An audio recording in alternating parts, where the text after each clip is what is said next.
Hello friends, welcome to my channel UPPCS with Chauhan. तो दोस्तों, मेरा नाम है कीरत चौहान और हम कर रहे हैं दोस्तों यहाँ पे घटना चक्र 2021 की जो भारत दृष्टि है वो। तो वैसे इसमें हम कर रहे थे चैप्टर नंबर 13 जो कि है वित्त। आज उसका हम करेंगे पार्ट 2 और ये हो जाएगी यहाँ पे ख़त्म। तो दोस्तों, अगर आपको वीडियो पसंद आती है तो वीडियो को करिएगा लाइक, और अगर चैनल को सब्सक्राइब नहीं किया है गाइस तो चैनल को करिएगा सब्सक्राइब। वीडियो पसंद आती है तो वीडियो को करिएगा शेयर। चलिए दोस्तों, स्टार्ट करते हैं। जो पार्ट 2 है जो हमें स्टार्ट करना है वो है वित्त, और उसमें अभी हम सबसे पहले क्या करेंगे, विश्व बैंक। तो लिखा है कि भारत गरीबी में कमी लाने, अवसंरचना, ग्रामीण विकास आदि क्षेत्र में विभिन्न विकास परियोजनाओं हेतु अंतर्राष्ट्रीय पुनर्निर्माण और विकास बैंक और अंतर्राष्ट्रीय विकास संघ के माध्यम से क्या है, विश्व बैंक से कर्ज लेता है। तो यहाँ लिखा है कि आईडीए कोष का क्या उपयोग मुख्यतः सहस्त्राब्दी विकास लक्ष्यों को प्राप्त करने में योगदान देने वाले सामाजिक क्षेत्र की परियोजनाओं में किया जाता है। फिर आगे लिखा है अंतर्राष्ट्रीय वित्त निगम। तो यहाँ लिखा है अंतर्राष्ट्रीय वित्त निगम विश्व बैंक समूह की क्या है, एक सदस्य है और जो केवल विकासशील देशों के निजी क्षेत्र में निवेश पर ध्यान देता है। वर्ष 1956 में स्थापित क्या है, यहाँ पे लिखा है आईएफसी में क्या है 184 सदस्य है। भारतीय आईएफसी की संस्थापक सदस्य है। ठीक है, मतलब भारत जो है आईएफसी का संस्थापक सदस्य है जो देश में निजी क्षेत्र के वित्त पोषण और सलाह को परिचालित करता है। भारत आईएफसी के सबसे बड़े पोर्टफोलियो जोखिम का विश्व स्तर पर प्रतिनिधित्व करता है। फिर का नवीन विकास बैंक। तो नवीन विकास बैंक यानी कि न्यू डेवलपमेंट बैंक की स्थापना उभरती अर्थव्यवस्था में अवसंरचना और सतत विकास पहलों को समर्थन देने के उद्देश्य से की गई है। और एनडीबी के संस्थापक सदस्य है इसका ब्राज़ील है, रशिया, भारत, चाइना, दक्षिण अफ्रीका यानी कि ब्रिक्स। फिर जिसमें प्रारंभिक योगदान द्वारा एक बिलियन अमेरिकी डॉलर की पूंजी जो है जुटाई है। फिर लिखा है एशियाई अवसंरचना निवेश बैंक। तो एशियाई अवसंरचना निवेश बैंक जो है एक बहुपक्षीय विकास बैंक है जिसकी स्थापना अवसंरचना परियोजनाओं के वित्त पोषण द्वारा एशिया में सतत आर्थिक विकास को बढ़ावा, उत्पादक संपत्ति का सृजन और अवसंरचना में सुधार के लिए 2016 में स्थापित किया गया था। और यहाँ लिखा है कि AIIB की बीजिंग में स्थापना हेतु भारत दूसरा सबसे बड़ा क्या है, अंशधारक, और 20 अन्य देशों में अंतर सरकारी समझौता ज्ञापन पर हस्ताक्षर किया। फिर लिखा है कृषि विकास के लिए अंतर्राष्ट्रीय कोष। तो कृषि विकास के लिए अंतर्राष्ट्रीय कोष की स्थापना वर्ष 1977 में संयुक्त राष्ट्र के 13वें विशेषज्ञता प्राप्त एजेंसी के रूप में की गई है। और यह विकासशील देश के ग्रामीण क्षेत्रों से गरीबी और भूख उन्मूलन के प्रति समर्पित है। फिर वैश्विक पर्यावरण सुविधा।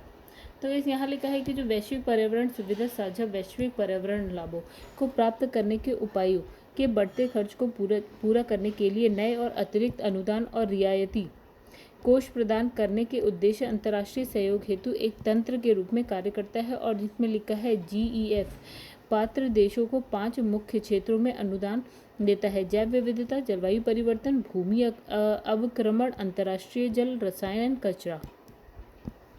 तो गैस नेक्स्ट है आपका एशियाई विकास बैंक। तो इसमें लिखा है भारत एशियाई विकास बैंक का क्या संस्थापक सदस्य है और ADB की स्थापना 1966 में हुई है। ADB के 67 सदस्य हैं। ठीक है, 48 क्षेत्रीय और जो 19 है आपका गैर क्षेत्रीय सदस्य। और इसका मुख्यालय मनीला में है, फिलीपींस है, मनीला फिलीपींस में है। और 2016 तक क्या है, ADB में भारत की जो है 6,72,030 शेयरों के साथ 6.331% शेयर होल्डिंग और मतधारिता 5.363% है।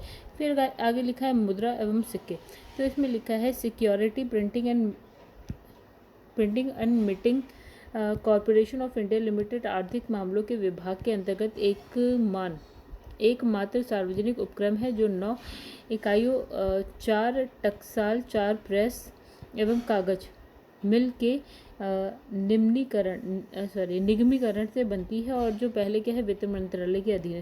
तो कहीं यहाँ एक बार है हमारे लिखा वैश्विक आर्थिक संभावना रिपोर्ट देख लेते हैं जून 2021 में। तो जून 2021 में वॉशिंगटन डीसी स्थित विश्व बैंक समूह द्वारा वैश्विक आर्थिक संभावना रिपोर्ट 2021 जारी की गई है। विश्व बैंक समूह की इस नीतिगत रिपोर्ट में विश्व आर्थिक व्यवस्था की मध्यावधि संभावनाओं का अनुमान प्रस्तुत किया जाता है और इस रिपोर्ट के अनुसार वैश्विक अर्थव्यवस्था में वर्ष 2021 में 5.6% का विस्तार होने की उम्मीद है। तो वर्ष 2020 जो है वैश्विक अर्थव्यवस्था की विकास दर 3.5% आकलित की गई है, जबकि वर्ष 2022 में वैश्विक अर्थव्यवस्था की जो विकास दर है वो आपकी 4.3% का अनुमान है और जो विकसित अर्थव्यवस्थाओं की वृद्धि दर जो है 2021 में 5.4% होने का अनुमान है, जिसमें से 2021 में अमेरिका, यूरोपीय क्षेत्र और जो जापान की जो आपकी जीडीपी वृद्धि क्रमशः कितनी है 6.8%, 4.2 और 2.9% होने के अनुमान है।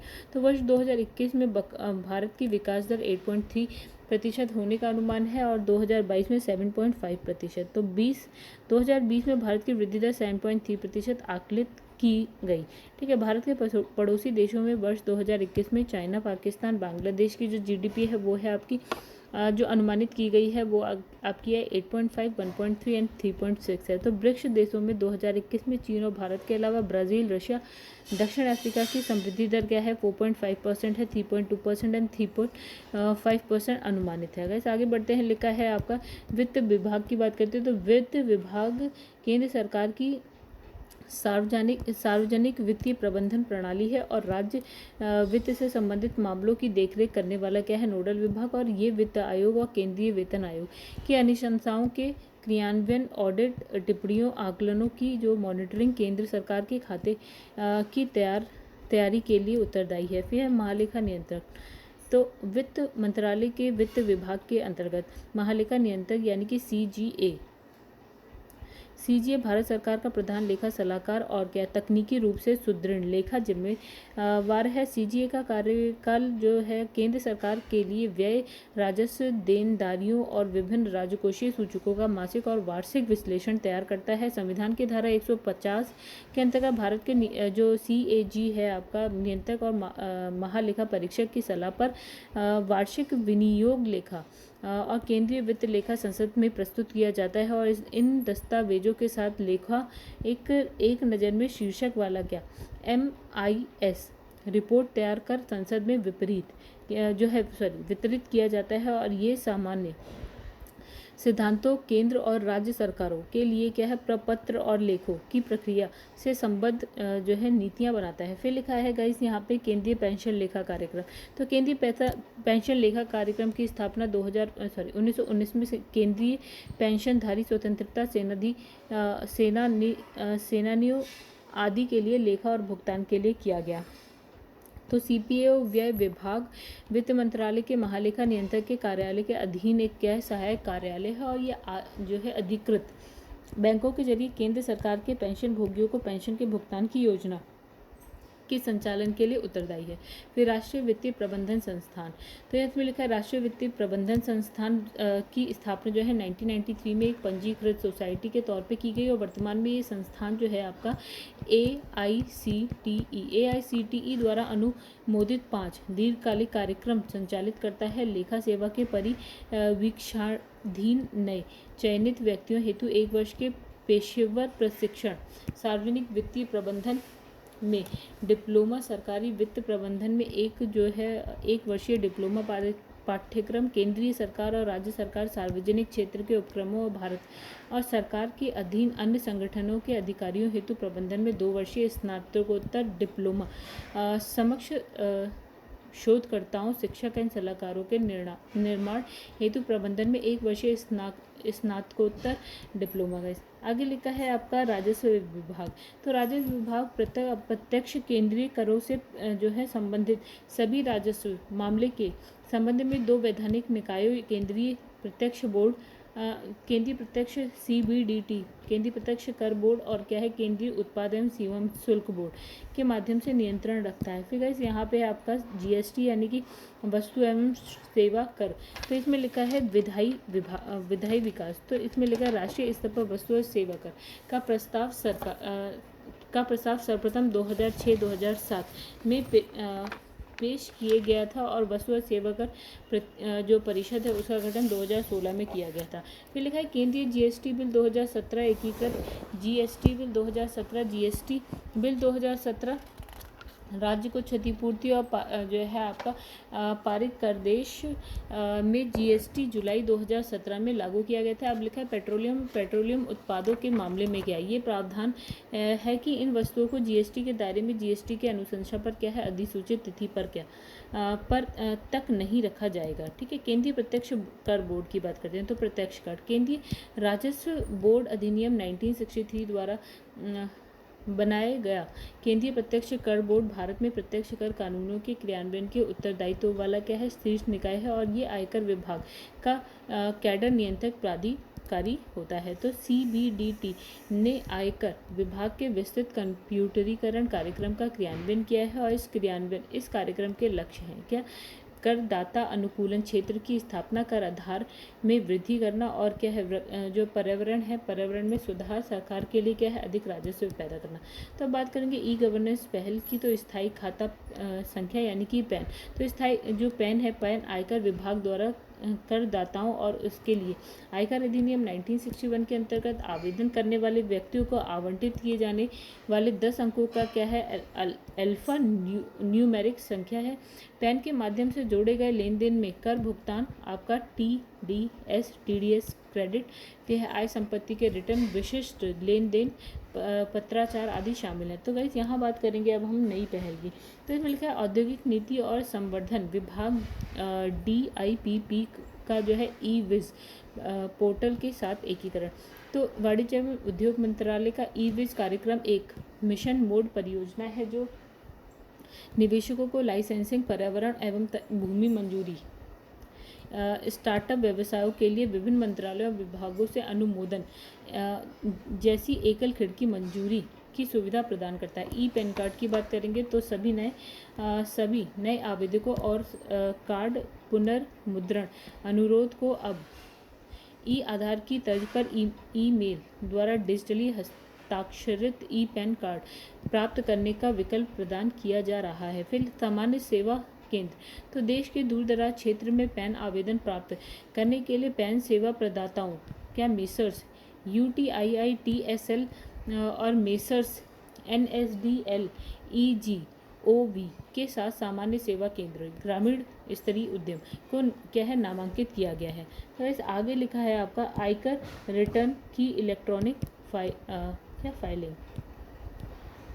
तो लिखा है आयकर रिटर्न की इलेक्ट्रॉनिक फाइलिंग जो है सर्वप्रथम 2006 से 7 में क्या निगमों हेतु शुरू की गई थी। ई फाइलिंग रिटर्न की संख्या वित्त वर्ष 2006-2007 के लगभग 4 लाख से बढ़कर कितनी है आपकी 2019-20 में 5.65 करोड़ हो गई। फिर लिखा है आयकर विभाग का राष्ट्रीय वेबसाइट। तो आयकर विभाग द्वारा आयकर दाताओं की सेवाओं में वृद्धि हेतु वर्ष 2014 में वेबसाइट की शुरुआत एक मुख्य पहल के रूप में की गई थी और इस वर्ष 2015 में विभिन्न उपभोक्ताओं, व्यापार संघ और अन्य हिस्सेदारों से प्राप्त फीडबैक को ध्यान में रखते हुए कई सेवाओं को शामिल कर सुधार किया गया था। इस वेबसाइट आप देख सकते हैं कौन सी है www.incometax.india.government.gov.in। तो लिखा है कि मुख्य नागरिक उपयोगी पहल तो आयकर सेवा कर। तो दूसरी ARC के सेकंड ARC के 12वीं जो रिपोर्ट का लक्ष्य आधुनिक प्रौद्योगिकी के प्रयोग से नागरिक केंद्रीय शासन है। ठीक है, आयकर सेवा कर आयकर विभाग की क्या है सिटीजन चार्टर्ड के कार्यान्वयन हेतु सिंगल विंडो पद्धति और सार्वजनिक सेवा प्रदान करने में उत्कृष्टता प्रदान करने हेतु क्या है एक तंत्र है। फिर आयकर सेतु की बात करते हैं तो यहाँ पे कैसे कि जो स्मार्टफोन का उपयोग जो है दिनानुदिन बढ़ता जा रहा है। आयकर दाता के सेवाओं और मोबाइल द्वारा पहुँच के अनुभव को बढ़ाने के लिए उद्देश्य के एक मोबाइल ऐप और क्या है आयकर दाता सेवाओं के अनुभाग का राष्ट्रीय वेबसाइट पर एक क्या है उत्तरदायी संस्करण आयकर सेतु 2017 को आरंभ किया गया है। फिर लिखा है आपका TDS SMS चेतावनी योजना।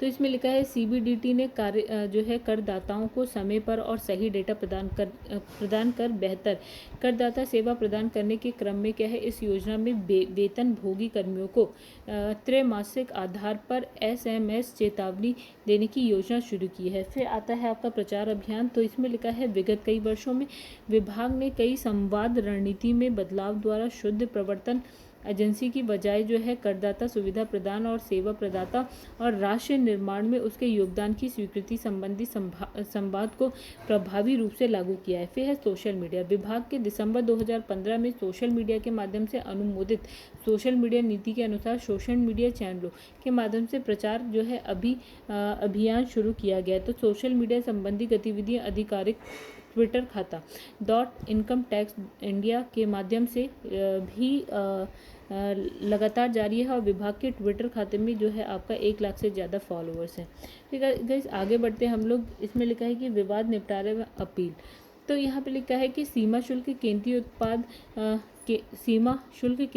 शुल्क सेवा कर के अधिकारियों के पास सीमा शुल्क अधिनियम 1962, केंद्रीय उत्पाद शुल्क अधिनियम 1944 और सेवा कर नियमों वित्त अधिनियम 1944 के अंतर्गत मामले पर निर्णय देने का अधिकार है। फिर आयुक्त जो है अपीलीय तंत्र सीमा शुल्क केंद्रीय उत्पाद के आयुक्त से नीचे रैंक वाले अधिकारियों द्वारा पारित आदेशों के खिलाफ अपील की सुनवाई करते हैं। फिर लिखा है सीमा शुल्क। भारतीय सीमा शुल्क जो है ईडीआई पद्धति एवं ईडीआई पद्धति एक क्या है, ईडीआई आधारित कार्य प्रवाही एप्लीकेशन है जो आयात और निर्यात घोषणाओं, मूल सूचियों की फाइलिंग और प्रोसेसिंग, चुने गए मामलों का प्रणाली मूल्यांकन, माल निकासी के प्रभावी और अन्य संबद्ध एजेंसियों के साथ संवाद का आदान प्रदान इलेक्ट्रॉनिक रूप में करने में सक्षम बनाता है। फिर लिखा है 2014 स्थानों पर कार्यान्वित ICES के दायरे में सामग्रीवार देश के अंतर्राष्ट्रीय व्यापार का 98% से भी अधिक और मूल्यवार 90% आता है। फिर वर्ष 2016 में 6 मुख्य भागीदारी सरकारी एजेंसियों के साथ क्या है, सीमा शुल्क EDI स्थलों पर व्यापार को सुविधा प्राप्त करने हेतु एकल खिड़की इंटरफेस को आयातित मामलों की निकासी हेतु एकमात्र स्तर और क्या है, इंटरफेस के रूप में प्रारंभ किया गया। फिर लिखा है स्विफ्ट आवेदकों को सामान्य इलेक्ट्रॉनिक एकीकृत घोषणा हेतु सक्षम बनाना, जिसमें सीमा शुल्क हो गया आपका, FSSI हो गया आपका, पादप संरोधन हो गया, पशु संरोधन हो गया आपका, ड्रग नियंत्रण, वन जीवन नियंत्रण हो गया, ब्यूरो वस्त्र समिति की ज़रूरतों के अनुसार सूचनाएं संग्रहित होती है। फिर लिखा है प्रवर्तन निदेशालय। तो प्रवर्तन निदेशालय की स्थापना विदेशी मुद्रा विनिमय अधिनियम यानी कि फेरा 1947 के प्रावधानों को लागू करने के उद्देश्य से 1956 में नई दिल्ली में की गई फेरा 1947 को बाद में विदेशी मुद्रा विनिमय अधिनियम 1973 में बदल दिया गया। तो वैसे आगे लिखा, फेरा को वर्ष 2000 में विदेशी मुद्रा प्रबंधन अधिनियम 1999 से बदल दिया गया और बाद में निदेशालय को prevention of money laundering act 2002 जो 2005 में प्रभाव में आया के उत्तरदायित्वों के जो है कार्यान्वयन का काम भी सौंपा गया। तो वर्तमान में प्रवर्तन निदेशालय को कानूनों यथा विदेशी मुद्रा प्रबंधन अधिनियम 1999 और काले धन को वैध करने की रोकथाम अधिनियम 2002 को लागू करने के अलावा फेरा के अंतर्गत जो है प्रारंभ किए गए बचे हुए कार्य भी देख रहा है। तो दोस्तों आगे क्या लिखा है, वित्तीय अधिसूचना इकाई भारत। तो वित्तीय अधिसूचना इकाई भारत संदिग्ध वित्तीय लेन देन से संबंधित सूचना प्रदान करने, प्रोसेसिंग, विश्लेषण करने और प्रसार हेतु केंद्रीय राष्ट्रीय एजेंसी है। अब लिखा है कि FIU जो है IAD की स्थापना भारत सरकार द्वारा 2004 में अवैध धन को वैध बनाने और संबंधित अपराधों, अंतर्राष्ट्रीय आतंकवादियों के वित्त पोषण का सामना करने हेतु एक प्रभावी राष्ट्रीय, क्षेत्रीय, भूमंडलीय या नेटवर्क हेतु की गई है। फिर इसमें लिखा है कि इसके मुख्य कार्यों में क्या है, घरेलू सहयोग, अंतर्राष्ट्रीय सहयोग, पे है आउटरीच, अनुरोध करने, फीडबैक देने सहित क्या लिखा है फाइलिंग, विश्लेषण, सूचना के प्रसार हेतु पूरा समाधान देते हुए सूचना और प्रौद्योगिकी आधारित प्लेटफॉर्म का अनुपालन और क्या है प्रशासन शामिल है। फिर भारतीय रिजर्व बैंक की बात करते हैं तो ये जो है भारत की केंद्रीय बैंकिंग संस्था है जो भारतीय रुपए की मुद्रा संबंधी नीतियों को नियंत्रित करती है। तो ये जो है आपका 1 अप्रैल 1935 को भारतीय अधिनियम 1934 के अनुसार संचालित हुआ है और 15 अगस्त 1947 को भारत की स्वतंत्रता के बाद आरबीआई को 1947 में क्या किया राष्ट्रीयकृत किया गया। तो आरबीआई के जो है चेन्नई, दिल्ली, कोलकाता, मुंबई के 4 जो है आंचलिक कार्यालय है और पूरे भारत में क्या 21 क्षेत्रीय कार्यालय और 11 क्या है उप कार्यालय हैं। तो गाइस आप यहाँ पे देख सकते हैं कौन कौन से हैं क्षेत्रीय कार्यालय। तो ये रहे आपके गाइस यहाँ तक क्षेत्रीय कार्यालय और उप कार्यालय को भी आप देख सकते हैं यहाँ पे। ठीक है, आगे बढ़ते हैं। केंद्रीय बैंक के रूप में आरबीआई भारत का एक शीर्ष स्वतंत्र वित्तीय प्राधिकरण है और जो बैंकों को नियंत्रित करता है, विदेशी मुद्रा भंडार संग्रहण जैसी महत्वपूर्ण वित्तीय सेवाएं प्रदान करता है। फिर लिखा केंद्रीय बैंक अर्थव्यवस्था की एक महत्वपूर्ण वित्तीय शीर्ष स्थापना की संस्था है और सभी देशों में केंद्रीय बैंकों के मुख्य लक्ष्य भिन्न होते हैं, फिर भी वे आर्थिक स्थिरता को बनाए रखने और अर्थव्यवस्था के विकास के लक्ष्य के साथ गतिविधियों और कार्यों का निष्पादन करते हैं। फिर आरबीआई देश की विकास रणनीति में एक महत्वपूर्ण भूमिका निभाती है और ये क्या है बैंक एशिया समाशोधन संघ का क्या है सदस्य है। फिर इसमें लिखा है आरबीआई का प्राथमिक उद्देश्य क्या है, वित्तीय क्षेत्र का संगति पर्यवेक्षण करना है और जिसका वाणिज्यिक बैंक, वित्त संस्थान, गैर बैंकिंग वित्तीय कंपनियां शामिल हैं। फिर भुगतान और निपटारा प्रणाली आर्थिक निपुणता में सुधार करने में एक महत्वपूर्ण भूमिका निभाता है। फिर लिखा है भुगतान और निपटान प्रणाली अधिनियम 2007 भारतीय रिजर्व बैंक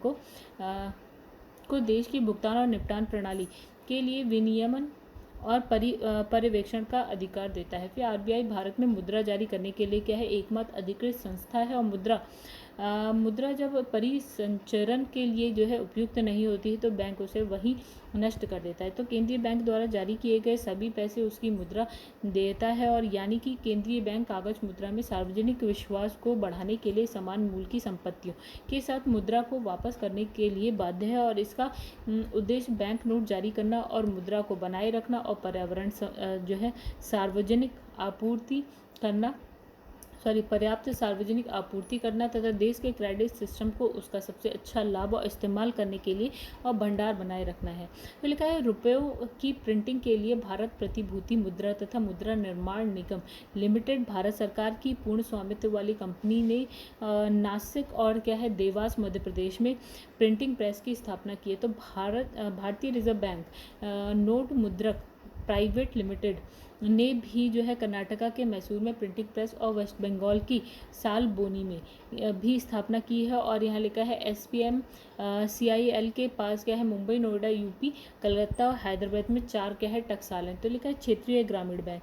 तो क्षेत्रीय ग्रामीण बैंक यानी कि RRB की स्थापना क्षेत्रीय ग्रामीण बैंक अधिनियम 1976 के अंतर्गत सहकारी ऋण योजना के वैकल्पिक सृजन हेतु और ग्रामीण तथा कृषि क्षेत्र के लिए पर्याप्त सांस्थानिक ऋण सुनिश्चित करने हेतु की गई है। आरबीआई भारत सरकार, संबंधित राज्य सरकार और क्या है प्रायोजित बैंक के संयुक्त उपक्रमों में है और इसकी जारी पूंजी क्रमशः 50%, 15% और 35% के अनुपात में है। तो किसान क्रेडिट कार्ड की बात करते हैं गाइस यहाँ पे। तो किसानों को बैंकिंग प्रणाली से पर्याप्त और समय पर क्या है ऋण सुविधा उपलब्ध कराने के उद्देश्य से ऋण आपूर्ति की अनूठी प्रणाली किसान क्रेडिट कार्ड योजना 1998-1999 में आरंभ की गई थी। तो योजना सभी जो है सहकारी बैंकों, क्षेत्रीय बैंकों और सार्वजनिक वाणिज्यिक बैंकों द्वारा पूरे देश में चलाई गई है।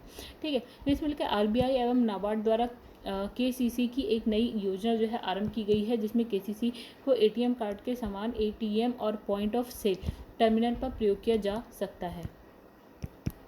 तो दोस्तों आगे है भारतीय जीवन बीमा निगम यानी कि LIC। तो दोस्तों LIC के बारे में हम काफ़ी कुछ जानते हैं, आप इसको एक बार क्या है गो थ्रू मतलब इसे पढ़ लीजिएगा गाइस, इसमें कुछ ऐसा नहीं है। ठीक है, तो इसमें लिखा है आम आदमी बीमा योजना, इसे हम पढ़ते हैं। इसमें लिखा है सामाजिक सुरक्षा कि इस योजना के अंतर्गत गरीबी की रेखा के नीचे रेखा के नीचे एवं गरीबी की रेखा के आंशिक ऊपर के नागरिकों को 48 चिन्हित व्यवसायों के भीतर क्या है कवर किया जाता है। और प्राकृतिक मृत्यु होने पर योजना 30,000 रुपये की बीमा राशि देता है। दुर्घटना के कारण मृत्यु और पूर्ण विकलांगता होने पर क्या है नामित व्यक्ति और लाभार्थी को 75,000 या आंशिक पूर्ण विकलांगता होने पर क्या है 37,500 रुपीज़ दिया जाता है। ठीक है, फिर आगे बढ़ते हैं। जैसे पूर्ण विकलांग में गाइस क्या होता है, दोनों आंखों दोनों पैर या हाथों का ना होना, और यहाँ पे आंशिक में होता है गाइस एक आंख हाथ या पैर का ना होना। तो ये सभी लाभ जो है 200 रुपये प्रति सदस्य प्रति वर्ष के मामूली प्रीमियम पर मिलता है। और इसमें क्या है 100 रुपये केंद्र सरकार LIC द्वारा संभाले जा रहे सामाजिक सुरक्षा कोष से वहन करेगी, और 100 रुपये की शेष प्रीमियम राशि की जो है सदस्य अथवा नोडल एजेंसी और जो राज्य सरकार के उस विभाग द्वारा वहन किया जाएगा जिसे नोडल जो एजेंसी बनाया गया। तो इसके अतिरिक्त बीमित व्यक्ति के परिवार में 9वीं कक्षा से लेकर 12वीं कक्षा तक पढ़ रहे 2 बच्चों को 1200 रुपये के प्रति बच्चा प्रति वर्ष की दर से छात्रवृत्ति का अतिरिक्त लाभ भी प्रदान किया गया है। फिर है सामाजिक सुरक्षा योजना, तो अटल पेंशन योजना। तो गाइस अटल पेंशन योजना काफ़ी पुरानी है, हम एक बार देख लेते हैं। इसमें लिखा है अटल पेंशन योजना 2015 में असंगठित क्षेत्र के श्रमिकों जो कि सांविधिक सामाजिक सुरक्षा योजना के अंतर्गत नहीं आते हैं को जोखिम के निवारण हेतु की गई थी। और कोई भी भारतीय नागरिक जिसकी आयु 18 से 40 वर्ष के बीच हो अपने बचत बैंक खाते, डाकघर बचत खाता के माध्यम से उससे क्या है जुड़ सकते हैं। 18 वर्ष की उम्र में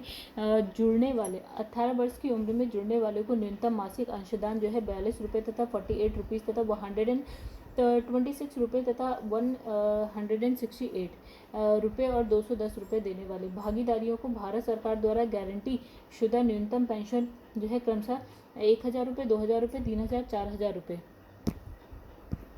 अथवा 5,000 रुपये है। फिर इसमें लिखा है कि ग्राहक के निधन के बाद उसके पत्नी और पति को उसकी जो है मृत्यु तक पेंशन की यह राशि मिलती रहेगी। तो ग्राहकों और उसके पति पत्नी दोनों की मृत्यु हो जाने की स्थिति में ग्राहक द्वारा नामित व्यक्ति पेंशन कोष में ग्राहक की आयु 60 वर्ष तक होने तक जमा धन को पाने के लिए क्या होगा अधिकृत होगा। आगे लिखा है प्रधानमंत्री जीवन ज्योति बीमा योजना। तो गाइस ये हम काफ़ी कुछ जानते हैं, इसे आप एक बार क्या है पढ़ लीजिएगा।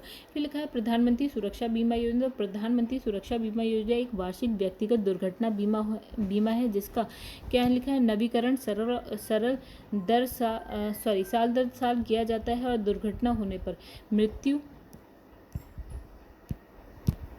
मिलकर दुर्घटना मृत्यु और विकलांगता की स्थिति में बीमा सुरक्षा प्रदान करने वाली योजना जो है 18 से 17 वर्ष तक की उम्र के लोगों के लिए है। और इसका जो है इसका फ़ायदा उन लोगों को दिया जाएगा जिसके पास किसी बैंक में खाते और क्या है वे इस योजना में शामिल होने और ऑटो डेबिट यानी कि खातों में स्वयं प्रीमियम काटने के विकल्प को अपनाते हैं। फिर इस योजना के अंतर्गत दुर्घटनावश मृत्यु होने पर 2 लाख रुपये और क्या है स्थायी विकलांगता की स्थिति में 1 लाख रुपये दिए जाएंगे। तो प्रधानमंत्री जनधन योजना गाइस ये हम काफ़ी बार पढ़ चुके हैं, इसको आप क्या है एक बार ऊपर से देख लीजिएगा। अब है पेंशन सुधार की बात करते हैं। यहाँ लिखा है राष्ट्रीय पेंशन व्यवस्था। तो सेवानिवृत्त पर पर्याप्त आय उपलब्ध कराने की दृष्टि से भारत सरकार ने राष्ट्रीय पेंशन योजना जो है आरंभ की। 1 जनवरी 2004 से सरकार ने नई नियुक्ति पाने वाले सभी कर्मचारियों के लिए क्या है यह अनिवार्य है कि 1 मई 2019 से स्वैच्छिक आधार पर इसे सभी नागरिकों के लिए भी जो है आरंभ कर दिया। तो गाइस आगे हम जाते हैं। तो आगे यहाँ पे क्या लिखा है, यहाँ लिखा है फॉर्च्यून ग्लोब 500 सूची। तो इसमें लिखा है 2021 में प्रतिष्ठित अमेरिकी बिजनेस पत्रकार फॉर्च्यून द्वारा 500 विश्वविख्यात कंपनियों की सूची जो है ग्लोबल 500 जारी की गई। तो 2021 की इस सूची में विश्व की 500 सबसे बड़ी कंपनियों में अमेरिका रिटेल कंपनी वॉलमार्ट को शीर्ष स्थान प्राप्त है। और इसके पश्चात क्या है आपके कौन से हैं स्टेट ग्रिड दूसरे, अमेजन तीसरे और चाइना नेशनल पेट्रोलियम चौथे स्थान पर है। तो सिनोपेन ग्रुप जो है 5वें स्थान पर है। 2021 की फॉर्च्यून ग्लोब 500 सूची में भारत जो है 7 कंपनियां शामिल हैं भारत की। और इस सूची में जो है भारत की शीर्ष कंपनियां रिलायंस इंडस्ट्री 155वें स्थान पे है। और उसके बाद लिखा है उल्लेखनीय कि इस वर्ष शीर्ष 200 में भारत की एक कंपनी शामिल है। फिर फॉर्च्यून की अगर हम इसमें देखें शीर्ष 5 कंपनियां जो कि फॉर्च्यून ग्लोबल 500 में 2021 में शामिल शीर्ष 5 कंपनियां। तो फर्स्ट कौन सी है गाइस, अभी हमने देखा वॉलमार्ट। फिर सेकंड नंबर है स्टेट ग्रिड है, अमेजन है, चाइना नेशनल पेट्रोलियम और सिनोपेन ग्रुप है। अब इसमें हम बात करेंगे भारतीय कंपनियों की। तो गाइस भारतीय कंपनियां कौन कौन सी, इसकी रैंक देख लीजिए यहाँ पे क्या है। एक है रिलायंस इंडस्ट्री 155 पे, स्टेट बैंक ऑफ इंडिया है, इंडियन ऑयल है आपका, ऑयल एंड नेचुरल गैस है, और राजेश एक्सपोर्ट है, टाटा मोटर्स है, और भारत पेट्रोलियम है। चलिए दोस्तों आगे बढ़ते हैं। यहाँ लिखा है स्वावलंबन योजना, तो इसमें लिखा असंगठित क्षेत्रों ने कामगारों को अपनी वृद्धावस्था हेतु जो है स्वेच्छा से बचत करने के लिए प्रोत्साहित करने के उद्देश्य से 2010 में स्वावलंबन योजना नाम का कार्यक्रम जो है आरंभ किया गया। और यह जो है सह योजना वाली पेंशन योजना है, जिसमें केंद्र सरकार 1,000 से 12,000 रुपये की वार्षिक बचत वाले प्रत्येक एनपीएस खाते में क्या करती है, प्रतिवर्ष 1,000 रुपये का योगदान करती है। फिर आपका आता है प्रधानमंत्री वय वंदना योजना। तो इसमें लिखा है कि सरकार ने 60 वर्ष और उससे अधिक की आयु के बुजुर्गों की ब्याज आधारित आय को जो है बाजार की अनिश्चितता से बचाने और वृद्धावस्था में सामाजिक सुरक्षा देने के लिए प्रधानमंत्री वय वंदना योजना का शुभारंभ किया है। ये योजना भारतीय जीवन बीमा निगम के जरिए जो है अमल में लाई गई है। योजना के अंतर्गत 10 वर्षों तक क्या है प्रतिमाह की दर से दे सालाना 8% भुगतान सुनिश्चित किया गया है। आगे लिखा है ग्रामीण आवासीय कोष। तो इसमें लिखा है वर्ष 2008-9 में क्या है ग्रामीण आवासीय कोष का जो है गठन किया गया है, जिसमें प्राथमिक ऋण संस्थाओं को ग्रामीण क्षेत्रों में लक्षित समूहों के बीच प्रतिस्पर्धा दरों में आवास ऋण की सुविधा प्रदान करने हेतु धन प्राप्त हो सकता है। तो प्रधानमंत्री मुद्रा योजना, तो गाइस इसके बारे में हमें थोड़ा बहुत पता है, ठीक है, इसको आप एक बार से क्या पढ़ लीजिएगा। अब आगे हम पढ़ेंगे कौशल विकास के लिए ऋण गारंटी कोष। तो इसमें लिखा है कौशल ऋण योजना के अनुसार कौशल विकास पाठ्यक्रम करने वाले क्या है पात्र ऋण लेने वालों को रुपये 1.5 लाख या क्या है अब स्थापक द्वारा निर्धारित कई अन्य रकम तक बिना सहवर्ती क्या है प्रतिभूति और क्या है थर्ड पार्टी गारंटी के ऋण देने वाली संस्थाओं द्वारा स्थापित और भुगतान गारंटी है। तो इसमें स्वीकृत और भुगतान गारंटी है कोई भी भारतीय जो है नागरिक जो राष्ट्रीय कौशल योजना ढांचा के अनुसार योग्यता प्राप्त हो कौशल ऋण जो है प्राप्त कर सकता है। फिर है नोटों का विमुद्रीकरण। तो कैसे इसमें लिखा है 2016 को क्या होता है कि सरकार ने 500 और 1,000 रुपये के सभी नोटों का विमुद्रीकरण कर दिया, मतलब डीमोनेटाइज कर दिया। और फिर इसमें लिखा है कि महात्मा गांधी श्रृंखला नोट की कानूनी वैधता 9 मार्च 2016 से जो है समाप्त हो गई। हालांकि इस नीति के द्वारा महात्मा गांधी श्रृंखला के 5, 10, 20, 50 और 100 रुपये के नोटों को वैधता अप्रभावित रही और इसकी कानूनी वैधता जो है बरकरार रही। फिर लिखा है सरकार ने कहा था कि विमुद्रीकरण का कदम जो है वर्तमान नोटों की नकल रोकने का जो है एक प्रयास है और जिसका प्रयोग कथित रूप से आतंकवाद की आर्थिक मदद में हो रहा है और साथ ही ये देश में काले धन का भी जो है प्रहार है। फिर लिखा है निवेश और सार्वजनिक संपत्ति प्रबंधन जो विभाग है उसके बारे में।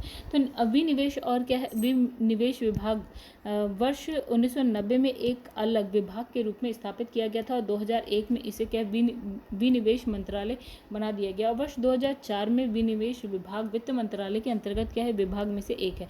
और वर्ष 2016 में विनिवेश विभाग का नाम बदलकर निवेश और सार्वजनिक संपत्ति प्रबंधन विकास क्या कर दिया गया। अब राष्ट्रीय निवेश कोष की बात करें तो गाइस यहाँ पे लिखा है सरकार ने राष्ट्रीय निवेश कोष यानी कि NIF का गठन 2005 में किया था जिसका उद्देश्य केंद्रीय सार्वजनिक क्षेत्र उपक्रम के विनिवेश से प्राप्तियों को दिशा देना है। और इसमें लिखा है कि NIF का कोष स्थायी है और सरकार को सतत लाभ प्रदान करने के लिए कोष में कमी किए बिना जो है NIF को व्यावसायिक प्रबंधन करना है। और इस योजना के अनुसार जो है NIF की वार्षिक आय 75% का इस्तेमाल शिक्षा, स्वास्थ्य, रोजगार को बढ़ाने वाले चुने हुए सामाजिक क्षेत्र की योजनाओं के वित्त पोषण हेतु किया जाना है। और NIF के बचे हुए जो है 25% आय का उपयोग पुनर्निवेश करने और क्या लाभदायक PAU की पूंजी निवेश की जरूरतों को पूरा करने के लिए किया जाना है। फिर लिखा है NIF की क्या विनिवेश नीतियों के अनुरूप रहने के लिए सरकार ने निर्णय लिया कि वित्तीय वर्ष 2013-14 में विनिवेश प्राप्तियों को वर्तमान NIF में, जो कि सरकारी लेखा के अंतर्गत एक सार्वजनिक लेखा है, जमा किया जाएगा और ये कोष अनुमोदित उद्देश्यों में निवेश किए जाने तक वही रहेगा। अब गाइस यहाँ पे हमारे लिखा है जो है वार्षिक राष्ट्रीय आय 2020-21 के अंतिम अनुमान और सकल घरेलू उत्पाद और 2020-21 का तिमाही अनुमान चौथी तिमाही। तो गाइस यहाँ पे हम क्या है, बहुत छोटा छोटा लिखा है, एक बार हम पढ़ लेते हैं। इसमें लिखा है 31 मई 2021 को राष्ट्रीय सांख्यिकी कार्यालय सांख्यिकी तथा कार्यक्रम कार्यान्वयन मंत्रालय ने स्थिर यानी कि 2011-12 और वर्तमान मूल्य दोनों पर क्या है, वित्तीय वर्ष 2020-21 के लिए राष्ट्रीय आय के अंतिम अनुमान जो है जारी किया। 2020-21 में चौथी तिमाही के दौरान अर्थव्यवस्था के व्यवस्थित होने और लगातार खुलने के संकेतों के प्रदर्शन में सुधार और GVA के संकल्प में इस्तेमाल का असर क्या है आपका SAE में पिछले अनुमानों की तुलना में 2020-21 के लिए विकास अनुमान में क्या है, सुधार देखने को मिला है। और इसके अलावा पिछली तिमाही के लिए कुछ स्रोतों एजेंसियों में मिले संशोधित डेटा और चौथी तिमाही के लिए तीसरी तिमाही के लिए प्राप्त GST डेटा के अनुमानों में संशोधन में भी योगदान किया है। फिर इसमें लिखा है लोक प्रशासन, रक्षा तथा अन्य सेवा श्रेणी, जिसमें शिक्षा, स्वास्थ्य, मनोरंजन, अन्य व्यक्तिगत सेवा सहित अन्य सेवा क्षेत्र शामिल होते हैं की समग्र श्रेणी में बड़ी हिस्सेदारी है और इनकी गहन संपर्क वाली जो है प्रकृति के कारण इस सेवाओं पर महामारी के कारण क्या है लागू लॉकडाउन का सबसे ज़्यादा असर हुआ है। तो अर्थव्यवस्था के धीरे धीरे खुलने के साथ इन सेवाओं के प्रदर्शन में हर तिमाही में क्या हो रहा है, सुधार। तो 2020-21 में सुधार जो है स्थिर मूल्य 2011-12 पर अवस्थित जो है GDP एवं सकल घरेलू उत्पाद यानी कि GDP 135.13 लाख करोड़ रुपए के स्तर पर क्या है पहुंचने का अनुमान है। और जबकि 2019-20 के लिए GDP का जो पहला संशोधित अनुमान 145.69 लाख करोड़ रुपए और आपका 2021 को जारी हुआ था। और 2020-21 के दौरान GDP की वृद्धि 7.3% रहने का अनुमान है और 2019-20 में ये 4% थी। तो 2020-21 के वर्तमान मूल्यों पर GDP के 197.46 लाख करोड़ रुपीस के स्तर पर पहुंचने का अनुमान है। जबकि 2019-20 में पहला संशोधन अनुमान क्या है 2003.5 लाख करोड़ है और 2019-20 में क्या है 7.8% बढ़ोतरी की तुलना में 3% जो है बदलाव प्रदर्शित हो रहा है। फिर लिखा है वर्ष 2020-21 की चौथी तिमाही में स्थिर मूल्यों पर GDP 38.96 लाख करोड़ रहने का अनुमान है। जबकि 2019-20 में चौथी तिमाही में क्या होता है आपका 38.33 लाख करोड़ रुपए था। जबकि तो इस प्रकार 1.6% बढ़ोतरी प्रदर्शित होती है।